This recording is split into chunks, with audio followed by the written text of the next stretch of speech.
അങ്ങനെ ഓണത്തിന്റെ ആഘോഷങ്ങളും ആ ഓണത്തിന്റെ മറ്റുള്ള എല്ലാ കലാപരിപാടികൾ അറേഞ്ച് ചെയ്തിട്ടുള്ളത് അങ്ങനെ അതൊക്കെ ഒരു ഭാഗത്ത് വളരെ ഭംഗിയായിട്ട് നടക്കുന്നുണ്ടെന്ന് വിശ്വസിക്കുന്നു. ഇതിനിടയിൽ കൂടെ ഈ ഓണം നമ്മുടെ ദേശീയ ഉത്സവമാണെന്നാണ് നമ്മൾ ഓർമ്മ വെച്ച കാലം തൊട്ട് നമ്മളും പഠിച്ചിട്ടുള്ളത്. അപ്പോൾ നമ്മളെപ്പോഴും നമ്മൾ എന്ന് ചിന്തിക്കുന്ന, അതായത് ഓൾമോസ്റ്റ് എല്ലാവരും നമ്മളെന്ന് ചിന്തിക്കുന്ന മനുഷ്യരാണ്. പക്ഷെ ഇതിന്റെ ഇടയിൽ ഞങ്ങളെന്ന് ചിന്തിക്കുന്ന ഒരു വിഭാഗമുണ്ട്. ഞങ്ങളൊരു കൊമ്പുള്ള ടൈപ്പാണ്, ഞങ്ങള് ഇങ്ങനെയാണ്, ഞങ്ങളുടെ വേറെയാണ്, ഞങ്ങളൊന്ന് പിന്നെ വേറൊരു എന്താ പറയാ രീതിയാണ് എന്നൊക്കെ പറഞ്ഞിട്ട് നമ്മളിൽ നിന്നങ്ങ് അതായത് നമ്മളെല്ലാവരെയും ചേർത്ത് പിടിക്കാനായിട്ട് നമ്മൾ ആഗ്രഹിക്കുമ്പോൾ ഈ പറയുന്ന അട്ടയെ പിടിച്ച് മെത്തേക്ക് എടുത്തേ കിടക്കില്ല എന്ന് പറയില്ലേ, എന്ന പോലെ അട്ടയ്ക്ക് പൊട്ടക്കുളം തന്നെയാണ് താല്പര്യം. അപ്പൊ ഈ പൊട്ടക്കുളം തേടി പോകുന്ന കുറെ അട്ടകളുണ്ട് കേരളത്തില്.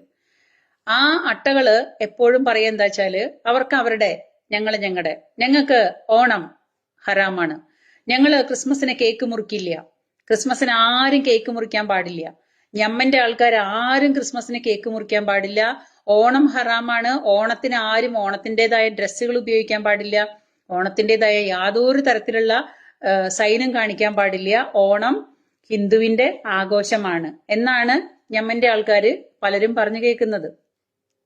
അപ്പോ നമ്മുടെ കേരളത്തില് അങ്ങനെ ഒരു വിഭാഗക്കാർ പറയുന്നുണ്ടെങ്കിൽ അവരെ കടിഞ്ഞാണിടാനും അവരെ പറഞ്ഞു മനസ്സിലാക്കാനും അവർക്ക് നല്ല രീതിയിൽ കാര്യങ്ങൾ പറഞ്ഞ് അങ്ങനെയൊന്നും കൊടുക്കാനായിട്ടൊന്നും ഒരു മതമേലധ്യക്ഷന്മാർക്കും സമയവും ഇല്ല, കാലവും ഇല്ല, നേരവും ഇല്ല.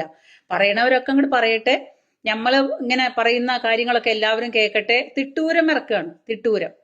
അപ്പൊ ആ തിട്ടൂരങ്ങൾ അങ്ങോട്ട് കേൾക്കട്ടെ. ഞങ്ങള് ഈ ഉള്ളതിൽ വെച്ചിട്ട് ഞങ്ങള് എന്തോ ഒരു 916 സംഭവങ്ങളാണ്, അപ്പൊ ഞങ്ങളൊരു സ്പെഷ്യൽ സംഗതികളാണ്, ഞങ്ങളൊരു സ്പെഷ്യൽ ഐറ്റംസ് ആണ്, അപ്പൊ ഞങ്ങളുടെ കാലത്തിൽ വന്ന് എല്ലാവരും കുമ്പിട്ട് നിൽക്കണം എന്നുള്ളൊരു മൈൻഡ് വെച്ചിട്ടൊക്കെയാണ് ഇതൊക്കെ ചെയ്തു കൂട്ടുന്നത്. അങ്ങനെ തന്നെയാണ്, അതാണ് വാസ്തവം.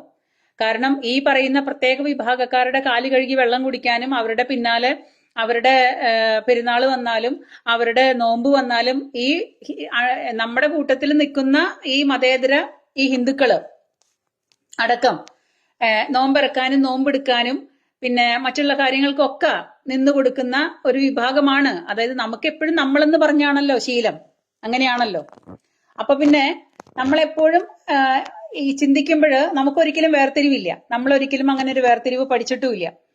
അപ്പൊ ഇത് നമ്മളെപ്പോഴും നമ്മളെന്ന് പറഞ്ഞ് ചിന്തിച്ച് പഠിച്ചിട്ടുള്ള കാരണം നമുക്ക് ആരോടും ഒരു വേർതിരിവില്ല. പക്ഷെ അവരങ്ങനെയല്ല. അത് എത്ര കാലം നമ്മളെന്ന് പറഞ്ഞ് നമ്മൾ അവരെ പഠിപ്പിച്ചാലും അവര് ഞങ്ങള് വേറെയാണ്, അതെപ്പോഴും ഇങ്ങനെ പറഞ്ഞുകൊണ്ടിരിക്കും. കാരണം ഒരു മതത്തിന്റെ മതമേലധ്യക്ഷന്മാരെന്ന് പറഞ്ഞാൽ അവര് ചെയ്യേണ്ട ഏറ്റവും വലിയ ഒരു സംഗതി എന്ന് പറഞ്ഞാല് ഒരുമ, സാഹോദര്യം, സൗഹൃദം ഇതൊക്കെ ഊട്ടി ഉറപ്പിക്കുക എന്നുള്ളതാണ്. അപ്പൊ ആ വർഗത്തിന്റെ മതമേലധ്യക്ഷന്മാരുടെ വായിൽ നിന്നും ഒരിക്കലും അങ്ങനെ ഒരു സംഗതി, ഒരു സാഹോദര്യ മനോഭാവം അല്ലെങ്കിൽ ഒരു നമ്മളെന്ന മനോഭാവം നമ്മൾ പ്രതീക്ഷിക്കുകയേ വേണ്ട. കാരണം ട്രെയിൻ ചെയ്തു വരുന്നത് അങ്ങനെയാണ്. ജനിച്ച കാലം തൊട്ട് ഈ ട്രെയിൻ ചെയ്ത് കിട്ടുന്ന ആ ഒരു പരിചയം എന്ന് പറഞ്ഞാല് അങ്ങനെയാണ്. അപ്പൊ അവരിൽ നിന്നിട്ടൊന്നും ഒരിക്കലും നമ്മൾ ഒരു സാഹോദര്യ മനോഭാവം നമ്മൾ പ്രതീക്ഷിക്കേണ്ട. അപ്പൊ ഈ പറയുമ്പോൾ അത് ഈ സമൂഹത്തിൽ ഇങ്ങനെ ഇഞ്ചക്ട് ചെയ്തുകൊണ്ടിരിക്കുകയാണ് എല്ലാ സമയത്തും. ഓണം ഹറാമാണ്, ക്രിസ്മസ് ഹറാമാണ്, ക്രിസ്മസിന് കേക്ക് മുറിക്കാൻ പാടില്ല, ക്രിസ്മസ് ആഘോഷിക്കാൻ പാടില്ല, ഓണത്തിന്റെ സദ്യ കഴിക്കാൻ പാടില്ല, ഓണത്തിന് സാമ്പാർ വിളമ്പാൻ പാടില്ല, ഓണത്തിൻ്റെതായ യാതൊരു തരത്തിലുള്ള കാര്യങ്ങളും ആഘോഷിക്കാൻ പാടില്ല, ഓണം ഹിന്ദുവിന്റെയാണ്, ഓണത്തിന് നമ്മള് എല്ലാ കാര്യങ്ങളും ബഹിഷ്കരിക്കണം, അങ്ങനെയൊക്കെ പറഞ്ഞിട്ട് ഈ ജാതിയുള്ള തിട്ടൂരങ്ങൾ ഇങ്ങനെ ഇറക്കിക്കൊണ്ടിരിക്കുകയാണ്. അപ്പൊ ഏതെങ്കിലും ഒരെണ്ണം അതില് ഈ തോന്നിവാസങ്ങൾ പറയുന്നത് അല്ലെങ്കിൽ കഴുപ്പെട്ടത് ഉണ്ടെന്നുണ്ടെങ്കിൽ ആ കഴുപ്പെട്ട എണ്ണങ്ങളെ പറഞ്ഞു മനസ്സിലാക്കേണ്ട ഒരു തലയ്ക്കകത്ത് ആൾതാമസമുള്ള ഒരു വർഗമാണല്ലോ ഈ പറയുന്ന മതമേലധ്യക്ഷന്മാര്. പണ്ഡിതന്മാരാണല്ലോ, പണ്ഡിത ശ്രേഷ്ഠന്മാരാണല്ലോ. പക്ഷെ പണ്ഡിത ശ്രേഷ്ഠന്മാരിൽ നിന്ന് ഇതിനേക്കാളും വലിയ വിഷമാണ് പുറത്തേക്ക് വരിക. പണ്ഡിത ശ്രേഷ്ഠന്മാരാന്ന് പറഞ്ഞിരിക്കുന്ന ഈ തലപ്പാവൊക്കെ വെച്ചിട്ട് ഇങ്ങനെ ഈ മീശയിലാണ്ട് താടി മാത്രം വെച്ച ഈ മുട്ടനാടിന്റെ ഷേപ്പുള്ള ഈ സംഭവങ്ങൾ ഉണ്ടല്ലോ, അവരിൽ നിന്നിട്ടും നമ്മള് മുട്ടനാടിന്റെ സ്വഭാവം തന്നെ പ്രതീക്ഷിച്ചാൽ മതി. കാരണം മുട്ടനാടിന് എന്തെങ്കിലും വിവരമുണ്ടോ? അത് ആരെ കണ്ടാലും വന്ന് ഇടിക്കും, അല്ലെ? മുട്ടനാടിന്റെ സ്വഭാവം എന്താണ്? നമ്മളെ ആരെ കണ്ടാലും അത് വന്നിട്ട് നല്ല ഇടിയിടിക്കും. നമ്മളെ നോക്കി കണ്ട് നിന്നില്ല എന്നുണ്ടെങ്കിൽ കിട്ടും. അപ്പൊ എന്ന അവസ്ഥയാണ് ഈ പറയുന്ന അതേ ഷേപ്പുള്ള മനുഷ്യരുടെ കയ്യിൽ നിന്ന് നമ്മൾ പ്രതീക്ഷിച്ചാൽ മതി. അതിലപ്പുറമൊന്നും പ്രതീക്ഷിക്കേണ്ട. അവർക്കൊരിക്കലും ഒരു സാഹോദര്യ മനോഭാവം ഉണ്ടാവില്ല, ഈ ലോകം അവസാനിക്കുന്ന കാലം വരെ ഉണ്ടാവില്ല. ഈ സാഹോദര്യ മനോഭാവം നമ്മൾ ഒന്നാണെന്നുള്ള ചിന്തയൊക്കെ ഇവിടുത്തെ ഹിന്ദുവിന് മാത്രമേ ഉള്ളൂ. ഹിന്ദുവിനെ തട്ടിപ്പേറാണ്. ഹിന്ദു അങ്ങനെ ആയിക്കൊള്ളണം, അതൊരു നിയമമാണ്. ഹിന്ദു എന്നുണ്ടെങ്കിൽ അങ്ങനെ ആവണം, അതാണ്. പിന്നെ വേറൊരു പച്ച പരമാർത്ഥമായ സത്യം എന്താ വെച്ചാല്, നമ്മളെന്ന മനോഭാവം, നമ്മള് ആരിൽ നിന്നും ഒന്നും പ്രതീക്ഷിക്കാതെ എല്ലാവരെയും ചേർത്ത് പിടിക്കാനുള്ള നമ്മുടെ ഈ സത്യസന്ധമായ മനസ്സ്, ആത്മാർത്ഥമായ മനസ്സ് ഉള്ളത് കൊണ്ട്, അങ്ങനെ ഒരു വിഭാഗമാണ് നമ്മൾ. അങ്ങനെ ആയതുകൊണ്ട്, കാരണം നമ്മളെ ആരും ജനിക്കുമ്പോ ജാതി പഠിപ്പിക്കുന്നില്ല, മതം പഠിപ്പിക്കുന്നില്ല, വർഗം പഠിപ്പിക്കുന്നില്ല, പിന്നെ എന്താ പറയാ, ഒരു തരത്തിലുള്ള വർഗീയതയും നമ്മൾ പഠിക്കുന്നില്ല. നമുക്കങ്ങനെ പഠിക്കാൻ പോകാനായിട്ടുള്ള സ്കൂളുകളും ഇല്ല, പിന്നെ ഒരു തരത്തിലുള്ള പാഠശാലകളും ഇല്ല. മതം പഠിക്കാനുള്ള പാഠശാലകളൊന്നുമില്ല. ഞാൻ പോയിട്ടില്ല. നിങ്ങൾ ആരെങ്കിലും ഒക്കെ പോയിട്ടുണ്ടോ എനിക്കറിയില്ല. അപ്പൊ ഹിന്ദുവിന് ഒരിക്കലും ഈ മതപാഠശാലകളോ അല്ലെങ്കിൽ മതം പഠിക്കാനായിട്ട് രാവിലെ എഴുന്നേറ്റ്, അല്ലെങ്കിൽ ഒരു ദിവസം മതം പഠിക്കാനുള്ള ദിവസമാണ് നമുക്ക് ആ ദിവസം. ഇപ്പൊ ക്രിസ്ത്യാനികൾക്ക് മതം പഠിക്കാനുള്ള ദിവസമാണ് ഞായറാഴ്ച, അവരുടെ കാറ്റീസം ക്ലാസ്. അപ്പൊ അതേപോലെ തന്നെ മുസ്ലിങ്ങൾക്ക് പഠിക്കാനുള്ളതാണ് മദ്രസ. എന്ന പോലെ ഹിന്ദുവിന് പഠിക്കാനായിട്ട് അങ്ങനെ പ്രത്യേകിച്ച് മതപാഠശാലകളൊന്നും ഇല്ലാത്തിടത്തോളം ഹിന്ദു ഇന്ന് വരെ ഒരു വർഗവും ഒരു വർഗീയതയും പഠിച്ചിട്ടില്ല, ഒരു വർഗവും പഠിച്ചിട്ടില്ല. അവൻ എന്ത് ജാതി ആയാലും എന്ത് മതമായാലും അതിലൊരു പ്രത്യേകതയോ ഒരു തരത്തിലുള്ള യാതൊരു വേർതിരിവോ നമ്മൾ ഇന്ന് വരെ കാണിച്ചിട്ടില്ല. അതുകൊണ്ട് നമ്മുടെ കുട്ടികൾക്കും ഇല്ല. അതാണ് ഈ ഹിന്ദു ഇപ്പോ മതേതരനായിട്ട് ഇങ്ങനെ ചെറുപ്പം തൊട്ട് അവൻ ശീലിച്ചത് അതാണ്. പിന്നെ ആ ശീലിച്ചത് കൊണ്ട്, നമ്മൾ ആത്മാർത്ഥമായിട്ട് എല്ലാവരെയും ഒരുപോലെ കാണാനായിട്ട് നമ്മൾ ശീലിച്ചത് കൊണ്ട് നമുക്ക് യാതൊരു തരത്തിലുള്ള ബുദ്ധിമുട്ടും ഇല്ല, എല്ലാത്തിനെയും നമുക്ക് ഉൾക്കൊള്ളാൻ സാധിക്കുന്നുണ്ട് എന്നതാണ് അതിന്റെ പരമമായ ഒരു സത്യം. നമ്മൾ മതപാഠശാലകളിൽ പോവാതെ മതം പഠിക്കാതിരുന്നത് കൊണ്ട് നമുക്ക് നമ്മുടെ കൂടെയുള്ള സഹോദരന്മാരെ മുസ്ലിങ്ങളാണെങ്കിലും ക്രിസ്ത്യാനികളാണെങ്കിലും അവരുടെ ക്രിസ്മസിന് കേക്ക് മുറിച്ചതാണെങ്കിലും അതും നമുക്ക് കഴിക്കാനായിട്ട് യാതൊരു ബുദ്ധിമുട്ടും ഇല്ല. അവരുടെ വീട്ടിലൊക്കെ ഉണ്ടാക്കുന്ന ഭക്ഷണങ്ങളായാലും സംഭവങ്ങളായാലും നമുക്കത് കഴിക്കാനൊന്നും യാതൊരു ബുദ്ധിമുട്ടും ഇല്ല. അതുപോലെ തന്നെയാണ് നമ്മുടെ മുസ്ലിങ്ങളായിട്ടുള്ള സുഹൃത്തുക്കൾ ഉണ്ടെന്നുണ്ടെങ്കിൽ അവരുടേതായ രീതിയിലുള്ള ഏത് ഭക്ഷണ രീതികളും ഏത് ഭക്ഷണങ്ങളും കഴിക്കാൻ നമുക്ക് യാതൊരു ബുദ്ധിമുട്ടും ഇല്ല, യാതൊരു വെറുപ്പും ഇല്ല. പക്ഷെ തിരിച്ചങ്ങനെയാണോ ഹിന്ദുവിന്റെ അമ്പലത്തിൽ പൂജിച്ചു കൊണ്ടുവന്ന ഒരു പായസോ അല്ലെങ്കിൽ എന്തെങ്കിലും പ്രസാദങ്ങളോ ഈ പറയുന്ന ആൾക്കാർ ഇപ്പൊ കുറച്ചു കാലങ്ങളായിട്ട്, മുമ്പൊന്നും ഉണ്ടായിരുന്നില്ല. മുമ്പൊക്കെ ശബരിമലയ്ക്ക് പോകുമ്പോൾ നമ്മുടെ കൂട്ടുകാരെല്ലാവരും 10ഉം 12ഉം ടിന്ന് അരവണ വേണമെന്ന് പറഞ്ഞിട്ട് ബുക്ക് ചെയ്യുന്നില്ല. ഏറ്റവും മുൻപന്തിയിൽ നിൽക്കുക ക്രിസ്ത്യാനികളും മുസ്ലിങ്ങളാണ്. പക്ഷെ ഇന്നങ്ങനെയല്ല. ഇന്ന് ഈ പറയുന്ന മതമേലധ്യക്ഷന്മാരുടെ മുതലെടുപ്പ് കൊണ്ട് ഇങ്ങനെ പറഞ്ഞ് വർഗീയത പറഞ്ഞ് അത് അങ്ങേയറ്റം ഉച്ചസ്ഥായിലെത്തി. ഇപ്പോ ആ വർഗീയത ഉച്ചസ്ഥായിലെത്തി. പിന്നെ ഇവരൊക്കെ താരാട്ട് പാടാനും ഇവരെയൊക്കെ കളിപ്പിക്കാനും നമ്മുടെ രാഷ്ട്രീയക്കാരിങ്ങനെ വാദിക്കുകയാണ്. ഞാനാണോ നീയാണോ എന്ന് പറഞ്ഞിട്ട് ഇങ്ങനെ വാദിക്കുകയാണ്. അപ്പൊ അതുകൊണ്ട് തന്നെ ഇവർക്ക് ഇളതരം കൂടുമല്ലോ എന്തായാലും. കാരണം ഞങ്ങളെന്തോ പ്രത്യേക സംഭവമാണ് എന്ന് അവർക്ക് തോന്നിക്കഴിഞ്ഞു കഴിഞ്ഞാൽ, ഇവിടെ ഹിന്ദു എന്ന് പറയുമ്പോൾ അവനെ രണ്ടാം കൂടിയാണ്. ഹിന്ദു എന്നും സർക്കാരിൻ്റെതായാലും മറ്റുള്ളവന്റേതായാലും ഹിന്ദു എന്നും രണ്ടാം കൂടിയാണ്. അപ്പൊ ഈ രണ്ടാം കൂടി മക്കൾക്ക് എപ്പോഴും ഒരു ട്രീറ്റ്മെന്റ്, അത് അവരുടെ ട്രീറ്റ് വേറെയാണ്. പക്ഷെ ഒന്നാം കൂടിയിലുണ്ടായ മക്കൾ അതൊന്ന് വേറെയാണ്. ആ അവസ്ഥയാണ് നമ്മുടെ നാട്ടിലും. അത് രാഷ്ട്രീയക്കാരും അങ്ങനെ തന്നെയാണ്. ഈ രാഷ്ട്രീയക്കാർക്കും അവര് മാത്രം മതി, അങ്ങനെയാണ് അവരുടെ പെരുമാറ്റവും. അപ്പൊ അതുകൊണ്ട് തന്നെ എല്ലാവരും കൂടിയിട്ട് ഒരു കുട്ടിയെ ഇങ്ങനെ വല്ലാണ്ട് കൊഞ്ചിക്കുമ്പോ ആ കുട്ടി അങ്ങ് വഷളായി പോവില്ലേ. ഞാൻ ഫോർ എക്സാമ്പിൾ പറഞ്ഞതാണ്. എല്ലാവരും കൂടിയിട്ട് ഒരു കുട്ടിയെ ഒരുപാട് അങ്ങ് ഓമനിച്ച് വല്ലാണ്ട് അങ്ങ് ലാളിച്ചു കഴിഞ്ഞാല് ആ കുട്ടി ഒന്നിനും കൊള്ളൂല്ലാണ്ട് വെറും വഷളനായിട്ട് പോവും എന്നുള്ളത് സത്യമാണ്. നേരെ മറിച്ച് നല്ല ചീത്തയും നല്ല രണ്ടടിയൊക്കെ കൊണ്ട് വളർന്ന പിള്ളേരാണെന്നുണ്ടെങ്കിൽ അവർക്ക് അവരുടേതായ ഗുണങ്ങളും അവർക്കൊരു സഹനശക്തിയും കാര്യങ്ങളൊക്കെ ഉണ്ടാവും. അപ്പൊ അതാണ് ഹിന്ദു. ഈ രണ്ടാം കുടിയിൽ ഉണ്ടായതാണ് ഹിന്ദു.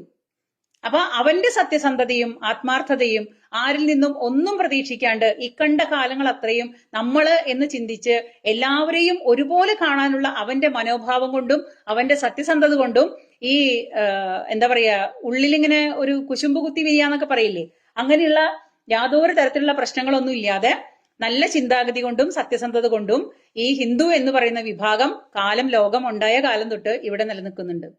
ആ ഹിന്ദു എന്ന വർഗത്തിന് ഇപ്പോഴും ഒരു കുറവും സംഭവിച്ചിട്ടില്ല. അവരിപ്പോഴും ഉണ്ട്, അന്നും ഉണ്ടായിരുന്നു, ഇന്നലെ ഉണ്ടായിരുന്നു, ഇന്നും ഉണ്ട്.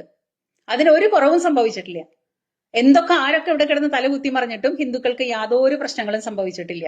പക്ഷെ ഇടയ്ക്ക് വെച്ചിട്ട് ഈ വല്ലാതെ അങ്ങോട്ട് ആയിക്കഴിഞ്ഞാൽ ഇല്ലാണ്ടാവും എന്ന് പറയും. വല്ലാണ്ടായി കഴിഞ്ഞാൽ ഇല്ലാണ്ടാവുന്ന പറയാം. അപ്പൊ ഈ വല്ലാതെ ലാളിച്ച് വളർത്തിയ ഈ പൊന്നോമന മകനുണ്ടല്ലോ, ഈ വൈകൃതം പിടിച്ച പൊന്നോമന മകൻ, ഈ പൊന്നോമന മകനെ ഇങ്ങനെ വല്ലാതെ ലാളിച്ച് കൊണ്ട് എല്ലാം കൊണ്ടും ഇങ്ങനെ താരാട്ടുപാടി രാഷ്ട്രീയക്കാരും മറ്റുള്ള എല്ലാവരും അവരെ അങ്ങനെ ലാളിച്ചു കൊണ്ടുവരുമ്പോൾ ആ മകന് സ്വയം ഒരു തോന്നലാണ്, എന്ത് ഞാൻ എന്തോ സംഭവമാണ്, ഞാൻ എന്തോ സംഭവമാണ്. അതാണ് എന്നെ എല്ലാവരും ഇങ്ങനെ ഒരുപാട് ലാളിക്കുന്നതും മാറി മാറി കൊഞ്ചിക്കുന്നതും ഞാൻ ഭയങ്കര സംഭവമാണ് എന്ന് തോന്നിക്കഴിഞ്ഞു കഴിഞ്ഞാൽ അതെവിടെ എത്തില്ല, കുരുത്തം കിട്ടു പോകും. എന്ന പോലെ കുരുത്തം കിട്ടു പോയ ഒരു അവസ്ഥയിലേക്കാണ് ഈ പറയുന്ന ഒരു വിഭാഗക്കാർ പോയിക്കൊണ്ടിരിക്കുന്നത്. അതുകൊണ്ടാണ് അവരുടെ തലയ്ക്കകത്തും കുരുത്തം കെട്ട ചിന്താഗതികൾ വരുന്നത്. അല്ലെങ്കിൽ ഒരു നാട്ടിൽ ജീവിക്കുമ്പോ ആ നാടിന്റെ ഏകതാ മനോഭാവത്തിൽ മുന്നോട്ട് പോവണ്ടേ എല്ലാവരും?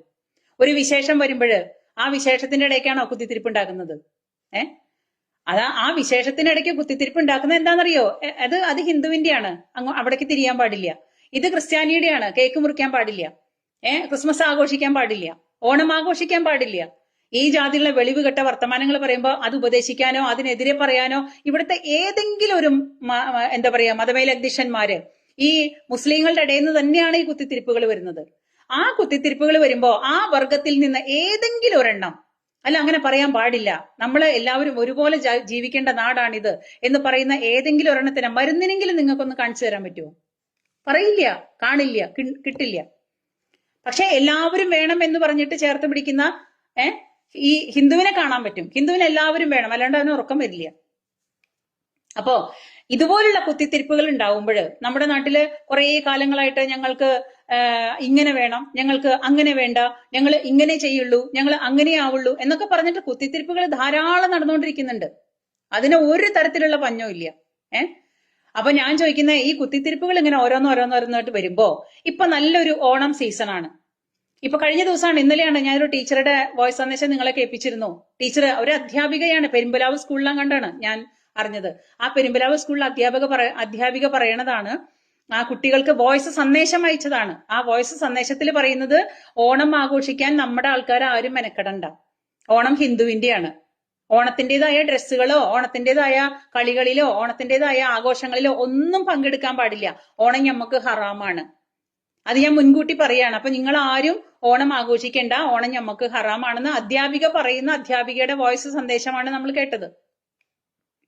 അപ്പൊ ഇതുപോലുള്ള കുത്തിത്തിരിപ്പുകൾ പറയുമ്പോൾ ഈ മതമേലധ്യക്ഷന്മാരോ ഇവരുടെ തലപ്പത്തിരിക്കുന്ന ഉസ്താദുമാരോ ഇവരുടെ എന്താ പറയാ എല്ലാ സംഗതികളും പറയുന്ന ഈ പാണക്കാട് തങ്ങളടക്കം മതേതരത്തിന്റെ സംഗതികളാണെന്ന് പറയുന്ന മുസ്ലിം ലീഗ് അടക്കം ഒരെണ്ണത്തിന്റെ വായേന്ന് അത് പറഞ്ഞത് തെറ്റാണെന്ന് പറയാനായിട്ട് ഒരാള് പോലും മുന്നോട്ട് വരുന്നില്ല. നിങ്ങൾ കാണുന്നുണ്ടോ? ഞാൻ കണ്ടിട്ടില്ല. അപ്പൊ ഞാൻ പറയുന്നത് ഹിന്ദുവിനോടാണ്. ഞാൻ പറയുന്നത് എനിക്ക് മറ്റുള്ളവരോട് ആരോടും പറയേണ്ട ആവശ്യമില്ല. ഞാൻ ഹിന്ദുക്കളോടാണ് പറയുന്നത്. നിങ്ങളുടെ ഓണത്തിന് നിങ്ങൾ തുണി പർച്ചേസ് ചെയ്യുമ്പോഴും പച്ചക്കറി മേടിക്കുമ്പോഴും പലവ്യഞ്ജനങ്ങൾ മേടിക്കുമ്പോഴും ഉപ്പ് തൊട്ട് കർപ്പൂരം വരെ മേടിക്കുമ്പോഴും എനിക്ക് പ്രത്യേകിച്ച് ആരോടും വൈരാഗ്യമൊന്നുമില്ല.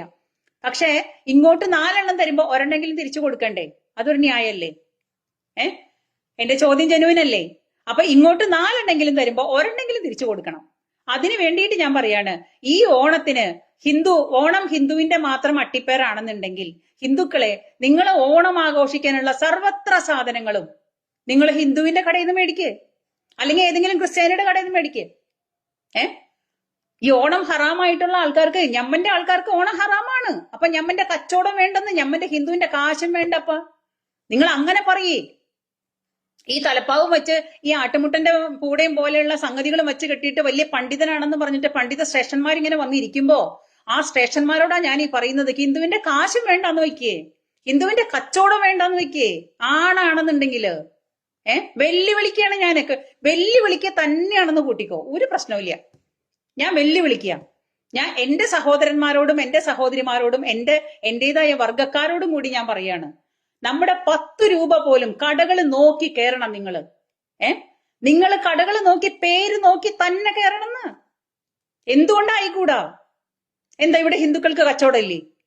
ഹിന്ദുക്കൾക്ക് ബിസിനസ് ഇല്ലേ? ഹിന്ദു ഇവിടെ ബിസിനസ് ചെയ്യുന്നില്ലേ? കച്ചവടം ചെയ്യുന്നില്ലേ? നമ്മളും കുറച്ച് ഇതുപോലെയൊക്കെ ആയി ചിന്തിക്കാന്നേ. എന്താ ചിന്തിച്ചൂടാണ്ട്? അത്രയ്ക്ക് അങ്ങോട്ട് ഹിന്ദുവിന്റെ കാശ് മേടിച്ച് പെട്ടിയിലിടാം, ഹിന്ദുവിന്റെ ബിസിനസ് ചെയ്തിട്ടുള്ള കാശ് നല്ലോണം വേണം, അതിന് നമുക്ക് യാതൊരു ഹറാമും ഇല്ല. ആഹാ, ഹിന്ദുവിന്റെ കാശ് കിട്ടുമ്പോ ആഹാ, ഒരു ആഘോഷം, ഒരു ദേശീയ ഉത്സവം വരുമ്പോ അതെങ്ങനെ ശരിയാവുന്നത്? ഒരു മര്യാദ വേണ്ടേ? നമ്മളുടെ ആൾക്കാരോടെ ഞാൻ ചോദിക്കുന്നത്, നമുക്കൊരു മര്യാദ വേണ്ടേ? നിങ്ങൾ എല്ലാവരും കച്ചവടത്തിനൊക്കെ ഇവിടെ എല്ലാവരും കച്ചവടത്തിന് ഇരിക്കുമ്പോഴ് നമ്മള് ഹിന്ദുക്കള് പറയുന്ന നമ്മളൊരു തീരുമാനം എടുക്കുക. കുറച്ചും കൂടി ദിവസം ഉണ്ട് ഇനി ഓണത്തിന്. പച്ചക്കറി വാങ്ങുന്നതും പഴവർഗ്ഗങ്ങൾ വാങ്ങുന്നതും പലവ്യഞ്ജനങ്ങൾ വാങ്ങുന്നതും തുണികൾ മേടിക്കുന്നതും അത് ടെക്സ്റ്റൈൽസ് ആവട്ടെ, പലചരക്ക് കടയാവട്ടെ, സൂപ്പർ മാർക്കറ്റ് ആവട്ടെ, ഏത് പിന്നെ എന്താ പറയുക കച്ചവട സ്ഥാപനങ്ങളാണെങ്കിലും ശരി, നിങ്ങൾ ഒരു തീരുമാനമെടുക്കുക. എന്ത്, ഞാൻ 10 രൂപ കൊടുക്കുന്നുണ്ടെങ്കിൽ എന്നെ ബഹുമാനിക്കുന്ന, എന്റെ വിശ്വാസങ്ങളെ ബഹുമാനിക്കുന്ന ആൾക്കാർക്ക് ഞാൻ കൊടുക്കുള്ളൂ എന്നങ്ങ് തീരുമാനിക്കുക. എന്താ സംഭവിക്കുക? ഒന്നും സംഭവിക്കില്ല. ഒരു കാലത്ത് നമ്മുടെ തലയിൽ ഹലാല് കെട്ടി വെച്ചില്ലേ? ഹലാല്, ഞങ്ങൾ ഹലാലെ കഴിച്ചു, ഞങ്ങൾ ഹലാലെ വാങ്ങൂ, ഞങ്ങൾ ഹലാലെ വിഴുങ്ങൂ എന്ന് പറഞ്ഞിട്ട് ഒരു ഹലാല് പൂരം കൊണ്ടുവന്നു. ഹലാൽ പൂരം. എന്നിട്ട് എല്ലാ കടകളുടെ മുമ്പിലും ഹലാൽ ഹലാൽ ഹലാൽ. ഇപ്പൊ സർവത്ര ദിക്കിലും ഹലാലാണ്. ഹലാലില്ലാത്തൊരു വലാലില്ല. എന്നിട്ട് ഇവിടെ എല്ലാവരും കൂടിയിട്ട് ഒഴുകിപ്പോയോ? ഈ ഹലാൽ ഉണ്ടാക്കുമ്പോ, ഹലാൽ എന്ന് പറയുന്ന പരിപ്പ് നമ്മുടെ ഹിന്ദുവിന്റെ അടുക്കളയിൽ എന്തിനാണോ കൊണ്ടുവന്ന് വേവിക്കണത്? ക്രിസ്ത്യാനിയുടെ അടുക്കളയിൽ എന്തിനാ ഹലാൽ പരിപ്പ് കൊണ്ട് വേവിക്കുന്നത്? നീ നിന്റെ അടുക്കളയിൽ വേവിക്കുക ഹലാല്. നീ നിന്റെ അടുക്കളയിൽ ഹലാല് വേവിച്ച് വിഴുങ്ങ്. നമുക്കെന്ത്? നമുക്ക് ഹലാല് വേണ്ട. നമുക്ക് ഈ കണ്ണി കണ്ടവര് തുപ്പിയതും പിന്നെ ഊതിയതും തുപ്പിയതും തുപ്പല് തെറിപ്പിച്ചതും ഒന്നും തിന്നാനായിട്ട് നമുക്ക് തീരെ താല്പര്യമില്ല. ഒരു താല്പര്യമില്ല എന്ന് പറഞ്ഞാൽ ഒരു താല്പര്യമില്ല. അതൊക്കെ നിങ്ങൾ തന്നെ കഴിച്ചാൽ മതി. നമുക്ക് ഞാനിപ്പം ഈ പറയുന്ന ഹലാല് പൂരം ഇറക്കിയല്ലോ, ഹലാല്, നമ്മളെ ഹലാല് മാത്രമേ കഴിക്കൂ എന്നുള്ളൊരു ഹലാലിന്റെ ബോർഡ്, ഞാൻ സത്യം പറഞ്ഞാല് കഴിഞ്ഞ ഹലാല് തൊട്ട് ഇന്ന് ഈ സമയം വരെ ഞാൻ ഹലാൽ എന്ന ബോർഡ് കണ്ടു കഴിഞ്ഞാൽ ഞാൻ അവിടുന്ന് മാറിപ്പോവും. നമ്മൾ കഴിക്കാറില്ല. കാരണം വിശ്വാസമില്ല. കാരണം ഹലാൽ എന്താണെന്ന് ഇതുവരെ അറിയണ്ടായിരുന്നില്ല. ഈ ഹലാല് തിട്ടൂരം ഇറക്കിയപ്പോഴാണ് ഹലാൽ എന്താണെന്ന് എനിക്ക് മനസ്സിലായത്. നീ നിന്റെ മന്ത്രം ചൊല്ലി നീ ഉണ്ടാക്കുന്ന സംഗതികൾ നീ തന്നെ തിന്നാ മതി. നമ്മളെ എന്തിനു തീറ്റിക്കുന്നത്? നമുക്ക് ആവശ്യമില്ല. എന്നാ പിന്നെ ഈ ഹലാലിന്റെ വേറൊരു പൂരം ഞാൻ പറയട്ടെ. കടലിൽ നിന്ന് മീൻ പിടിക്കുന്നുണ്ട്. ഈ കടലിൽ നിന്ന് മീൻ പിടിച്ചിട്ട് എല്ലാ പിന്നെ ഉസ്താദുമാരും വന്നിരുന്നിട്ട് ഓതിയിട്ടാണ് ഓരോ മീനിനെയും ഇങ്ങനെ നന്നാക്കി തരുന്നത് നമുക്ക്. എന്ന പൊട്ടത്തരമാണ് ഇതൊക്കെ. വെറും ബോഷ്കല്ലേ, നോൺസെൻസുകള്. ആലോചിച്ച് നോക്ക്, കടലിൽ നിന്ന് പിടിക്കുന്ന മീന്, അത് വലിയ മീനായാലും ചെറിയ മീനായാലും മത്തിയാണെങ്കിലും അയില, കണവ, കോര, സർവത്ര സംഭവങ്ങളും പച്ചയോടുകൂടി വിഴുങ്ങുന്നുണ്ട്. അതൊക്കെ തിന്നും, അതിന്റെ കച്ചവടവും ചെയ്യും. അതിന്റെ കച്ചവടം ചെയ്യണത് അധികവും ഈ പറയുന്ന ആൾക്കാർ തന്നെയാണ്. അതിലെവിടെ ഹലാല്? കടലിൽ നിന്ന് പിടിക്കുന്ന മീൻ ഹലാലുണ്ടോ? അപ്പൊ അത് കുഴപ്പമില്ല. പശുവിനെ കൊല്ലുമ്പോഴും പട്ടിയെ കൊല്ലുമ്പോഴും, അല്ല പട്ടിയില്ല, പശുവിനെ അറക്കുമ്പോഴും മൂരിയെ അറക്കുമ്പോഴും പോത്തിനെ അറക്കുമ്പോഴും ഒക്കെ അതിന് ഹലാല്. അപ്പൊ മീനിന് ഹലാല് വേണ്ടേ? അതാണല്ലോ. അല്ല, ഇവരുടെയൊക്കെ കാര്യങ്ങൾ പറഞ്ഞാലേ നമ്മളെ ഏതൊരു കാര്യങ്ങളും, പണ്ടത്തെ കാലത്തെ ചിന്താഗതികളും ഇപ്പോഴത്തെ കാലത്തെ ചിന്താഗതികളും രണ്ടും ഡിഫറെന്റ് ആണ്. കാരണം കാലം ഒരുപാട് പുരോഗമിച്ചപ്പോ നമ്മള് കുറെ കാര്യങ്ങൾ മാറി ചിന്തിക്കാൻ തുടങ്ങി. നമ്മൾ അതിന്റെ സത്യാവസ്ഥ മനസ്സിലാക്കാൻ തുടങ്ങി. നാടോടുമ്പോ നടുവേ ഓടുക എന്നുള്ള രീതിയിൽ നമ്മൾ പല കാര്യങ്ങളും നമ്മൾ മാറ്റം വരുത്തി. ആ മാറ്റം വരുത്തിയ കൂട്ടത്തില് ഈ ഒരിക്കലും മാറാത്ത അന്നത്തെ ആ ജനിച്ച പൂർവിക, അതായത് ഈ പറയുന്ന പ്രാകൃത ജീവികൾ ഉണ്ടായ കാലത്തുള്ള പ്രാകൃത ചിന്താഗതികൾ അതുപോലെ തന്നെ ഫോളോ ചെയ്യുന്ന ഈ വർഗത്തിന് ഇന്നത്തെ കാലത്തെ കുറിച്ചിട്ട് നമ്മൾ ഒരിക്കലും മാറൂല. അങ്ങോട്ടും ഇങ്ങോട്ടും നമ്മൾ മാറൂല. എന്തൊക്കെയോ കാര്യങ്ങൾ നമ്മൾ ഈ ശാരീരികമായിട്ട്, വേഷത്തില് മതം, വർത്തമാനത്തില് മതം, തീറ്റയില് മതം, സംസാരത്തില് മതം, അവരവരിടുന്ന ഡ്രസ്സില് മതം, അവരവരെ ശരീരത്തിൽ ചെത്തിക്കളയുന്നത് മതം. ഇത് മുഴുവനും ചെയ്യുന്ന ഒരേ ഒരു വർഗക്കാര്, ഈ വർഗക്കാര് വന്നിട്ടാണ് നമ്മളെ മര്യാദ പഠിപ്പിക്കുന്നത്. നമ്മൾ വർഗീയവാദികളാണ്. നമ്മുടെ ദേഹത്ത് ഈ പറയുന്ന സംഗതികളിൽ യാതൊരു തരത്തിലും നമ്മൾ ഒരു മതവും കലർത്താറില്ല. നമുക്കൊരു മതവും ഇല്ല.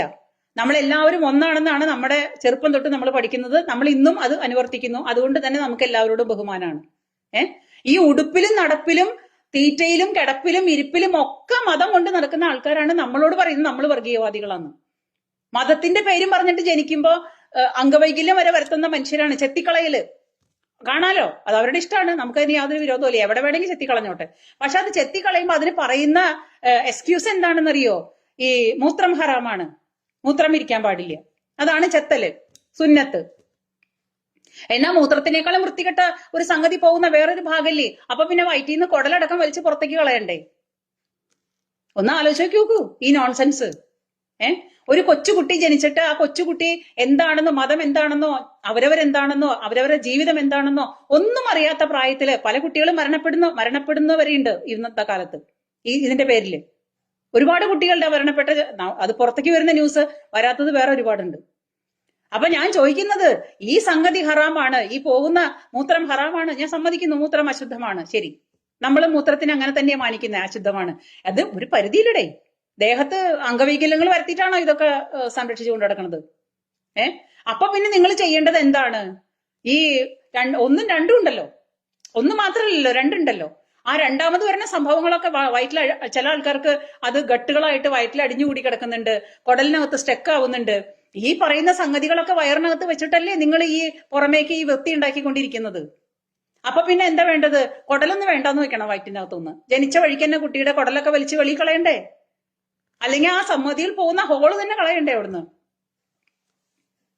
കഷ്ടം. ഇതൊക്കെ തന്നെയാണ് ഇതിന്റെ കോമഡി. ആ കോമഡി പറഞ്ഞാലൊന്നും അവസാനിക്കില്ല. അപ്പൊ മെയിൻ ആയിട്ട് ഞാൻ എന്റെ സഹോദരങ്ങളോട് എനിക്ക് പറയാനുള്ളത്, നിങ്ങൾ ഓണത്തിന് വേണ്ടിയിട്ടുള്ള പർച്ചേസിങ് നടത്തുമ്പോ, നമ്മള് ഓണത്തിന് വേണ്ടിയിട്ടുള്ള പർച്ചേസിങ് നടത്തുമ്പോ ഏതെങ്കിലും ക്രിസ്ത്യാനിയുടെ കടയെന്നോ ഏതെങ്കിലും ഒരു ഹിന്ദുക്കളുടെ കടയെന്നോ നമ്മൾ സാധനങ്ങൾ മേടിച്ചേക്കുക, ഓണത്തിൻ്റെതായ സാധനങ്ങൾ. കാരണം ഞമ്മന്റെ ഓണം ഹറാമാണെങ്കിൽ ഞമ്മന്റെ പൈസയും ഹറാമാണ് ഇവർക്ക്. അതല്ലേ അതിന്റെ ഒരു ശരി. ഞാൻ പറഞ്ഞതിൽ തെറ്റുണ്ടെങ്കിൽ നിങ്ങൾ പറയണം, ഞാൻ കേൾക്കാം. കടയുടെ പേര് നോക്കിയിട്ട് കാര്യമില്ല, ശരിയാണ്, അത് പവിത്ര സാഗർ പറഞ്ഞത് കറക്റ്റാണ്. കടയുടെ പേരല്ല നോക്കേണ്ടത്, ബില്ലടിക്കാൻ പോണതിന് മുമ്പ്, പേയ്മെന്റ് കൊടുക്കാൻ പോണതിന് മുമ്പ് നമുക്ക് കാണാൻ പറ്റും. കാരണം എന്ന് വെച്ചാല് അതിലും ഹിന്ദുവിനെ ഊറ്റുന്ന വർഗമാണ്. ഹിന്ദുവിന്റെ ഗണപതിയുടെയും ശ്രീകൃഷ്ണന്റെയും ഹിന്ദു ദൈവങ്ങളുടെയൊക്കെ ഫോട്ടോ അങ്ങനെ മുമ്പിൽ വെച്ചിട്ടാണ് ഹോട്ടലിന്റെ അടക്കം ഹലാലിന്റെ അടക്കം കച്ചവടം നടക്കുന്നത്. സോറി. അപ്പൊ അത് നോക്കിയ പോരാ, പേയ്മെന്റ് കൊടുക്കുന്ന സമയത്താണ് മനസ്സിലാക്കേണ്ടത്. ആ പേയ്മെന്റിൽ, അവരുടെ പേയ്മെന്റിൽ അറിയണം, അവിടെ അറിയുള്ളൂ, വേറെ എവിടെ അറിയാൻ പറ്റില്ല. കാരണം കച്ചവടങ്ങൾ നടക്കാനും കാശ് പെട്ടിയിൽ വിടാനും ഹിന്ദുവിന്റെ ദൈവങ്ങൾ വേണം, ഹിന്ദുക്കളുടെ പേരുകൾ വേണം. ഈ നാട്ടിൽ നടക്കുന്ന തോന്നിവാസങ്ങളായി പറയണത്. ഹിന്ദുവിനെ മൊത്തത്തിൽ അങ്ങ് വിറ്റ് കാശാക്കുകയാണ്. ഹിന്ദു എന്ന് പറയുന്ന സംഗതിയെ മൊത്തത്തിൽ അങ്ങ് വിറ്റ് കാശാക്കുക. എന്നിട്ട് അവസാനം എന്തെങ്കിലും ഒരു വിശേഷം വരുമ്പോ പറയും, അയ്യോ ഇത് ഞമ്മക്ക് ഹറാമാണ്, ഓണം ഹറാമാണ്, ക്രിസ്മസ് ഹറാമാണ്, തേങ്ങയാണ് മാങ്ങയാണെന്ന് പറഞ്ഞിട്ട് അങ്ങ് തുടങ്ങുകയായി. പിന്നെ ഇതിനെ ആരെങ്കിലും ഒരാൾ എതിർത്ത് അവരുടെ കൂട്ടത്തിൽ നിന്ന് പറയാൻ ആരെങ്കിലും വരുമോ? ആരും വരില്ല. ചുട്ടു നിന്നുമ്പോ എല്ലാവരും ഒന്നാ. അപ്പൊ അതുകൊണ്ടാ പറഞ്ഞത്, ഈ ഏകതാ മനോഭാവമൊക്കെ അവർക്ക് ആവുന്നുണ്ടെങ്കിൽ നമുക്കും ആവാലോ, ഈസി.